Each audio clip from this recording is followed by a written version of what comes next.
삼재 아홉수예요. 그건 안 돼요. 삼재 아홉수에는 맞추셔야 돼요. 선생님들이 가라는 터에 편안하게 이사를 하시는 게 좋아요. 희망을 가지시면 돼요.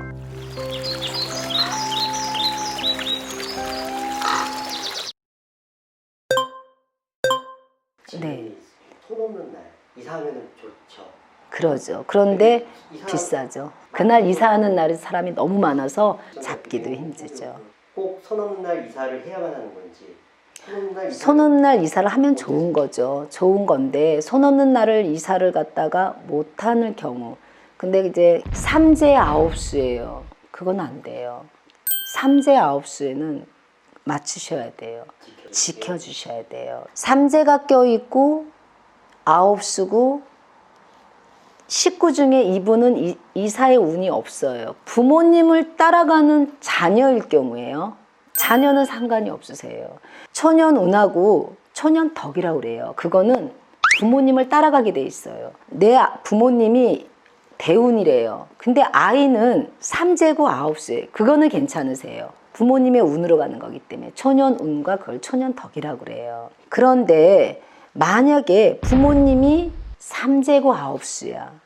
그럴 때 이제 이게 문제가 오는 거죠. 그럴 때는 여러분 이사 잘못하시면 어머니들이 조금 알죠. 쓰러졌다는 소리도 듣고 집안에 금전으로 인해서 풍파가 들어오고 성주는 가로 열고 재물이에요, 여러분. 성주가 탈이 나면 재물부터 나간단 말이에요. 또 자식이 사고를 당해. 예를 들어서 그래 버리면 여러분 큰일 나잖아요. 그런데 부득이하게 어쩔 수 없이 날짜는 잡았고 이럴 때는 어떻게 해야 될까요? 여러분 소금도 쓰고 팥도 써야 되지만 이동수에 관한 부적을 받으셔야 돼요. 이동수가 없을 때 이종으로 하는 거니까. 그래서 삼재 부적도 받고 이동수 부적도 필요해요. 그 부적 2개를 가지고 이사를 하셔야 돼요. 저는 아직 부적값을 거의 안 받아봤어요. 그럴 때는 저희가 집에서 편안하게 생활할 수 있고 좀 집에서 나쁜 기운까지 다 좀 물리칠 수 있는 부적까지 따로 드리죠. 그런 부적을 가지고 가시고 팥하고 소금을 준비해서 가시면 이런 악재는 피할 수 있죠. 특히 리모델링 잘못해서 쓰러지시는 분들이 상당히 많죠. 누구든 이사는 하지요. 어디로 갈 거냐도 중요하고 몇 살에 가는 것도 중요하고 어느 장소에 가는 것도 중요하고 어느 날짜에 가는 것도 중요하죠, 여러분. 네, 삼재 아홉수인데 이사를 꼭 가야 되는데 운도 없게 손 있는 날 같습니다. 자, 삼재 아홉수인데 이사를 가야 돼요. 그러면 정말 그 터에서 잘 돼서 가시는 분이 있고 이 터에서 안 돼서 가는 경우도 있죠. 2가지가 분명히 나눠져 있죠. 그냥 심심해서 가는 이사는 없단 말이에요. 돈 벌고 부자가 돼서 가는 우리가 그런 경우에 서야 되잖아요. 돈도 벌고 점검도 받아야 돼요. 날던 새가 떨어지잖아요. 복삼재. 이 복을 가지고 터는 안 좋은 데 들어가면 이 운은 어떻게 돼요? 떨어지는 거죠. 그러니까 잘 돼서 가는 경우도 꼭 잘 봐야 돼요. 안 좋은 집터, 안 좋은 방향, 안 좋은 날짜에 가면 잘 돼서 가는 사람은 꺾인다고 그래야 돼요. 잘 돼서 가는 경우, 내가 좀 넓혀서 가는 경우에는 더 알아봐야죠. 이 터에도 그렇게 돼야 되니까. 집터도 방향도 무속 선생님을 통해서 5군데 정도 딱 검토해서 선생님들이 가라는 터에 편안하게 이사를 하시는 게 좋아요. 필요한 부적, 필요한 소금, 필요한 팥, 기타 등등 준비해서 가면 그 운이 계속 가는 거예요.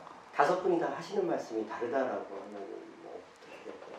거의 다르다고 하진 않아요. 그러니까 터를 좀 보실 줄 아는 선생님한테 상담을 하셔야겠죠. 안 돼서 가는 경우, 이 집에서 바닥을 쳤어.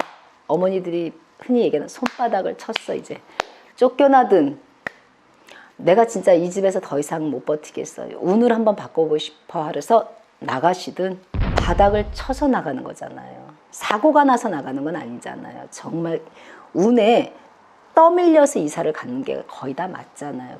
자, 집 계약이 끝나서 가는 경우, 그리고 바닥은 쳤어. 그리고 내가 더 이상의 희망은 없을 때는 여러분 반대로 희망을 가지세요. 이제는 올라갈 차례예요.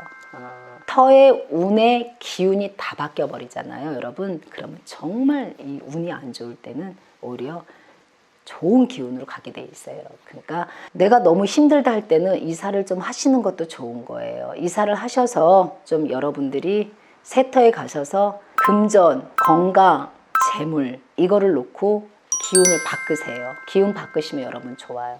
근데 어떤 분이 그런 질문을 했어요. 금전하고 재물 차이점이 뭡니까? 금전하고 재물 차이점이 뭘까요? 재물은요, 여러분들의 인생이라는 글자에 크게 놓고 봤을 때 금전은 올해 운을 놓고 얘기해요. 올해 금전운이 있습니다.